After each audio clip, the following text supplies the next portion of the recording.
Hello friends, welcome to my channel Priyanka Pinkal mini blog.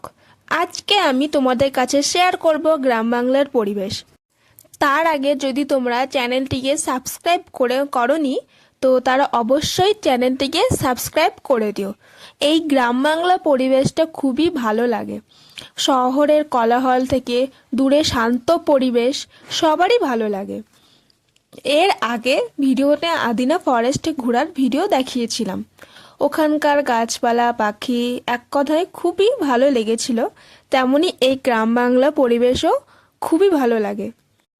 তাই সকাল সকাল আমি ভাগ্নিকে নিয়ে বেরিয়ে পড়েছিলাম এই মনোরম পরিবেশ উপভোগ করতে।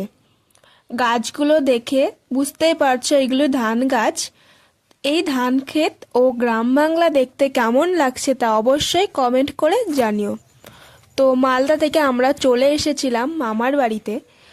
আর মামার বাড়িতে আসলে ছোটোবেলার কথা মনে পড়ে, মানে এক কথায় ছোট বাচ্চা হয়ে যাওয়া। এখানে ওখানে ঘুরতে যাওয়া, হই হুল্লোড় করা সবার সাথে। মামার বাড়ি ভারী মজা, কিল চর নয়, কথাটা ঠিকই।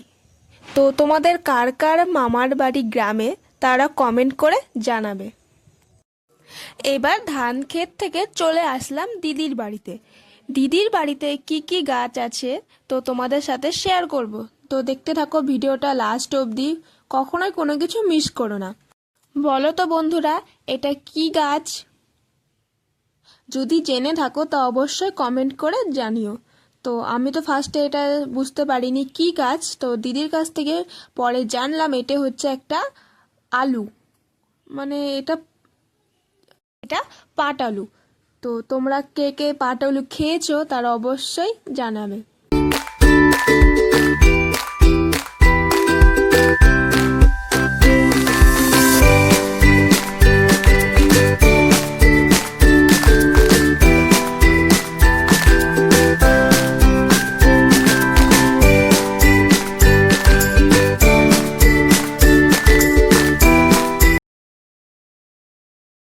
তোমাদের এই পরিবেশটা কেমন লাগছে তা অবশ্য কমেন্ট করে জানাবে। দেখো এখানে একটা ফুলের গাছ আছে, এটা কি ফুল তোমরা বলো তো দেখি।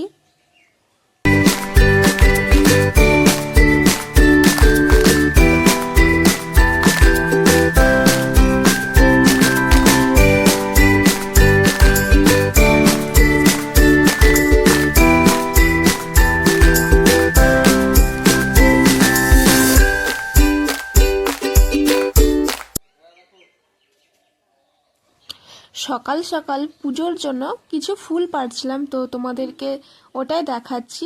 দেখো এবার স্থলপদ্ম একটা পারবো। স্থলপদ্মটা খুবই সুন্দর ছিল, সাদা কালার, এটা পরে গোলাপি হয়ে যায়।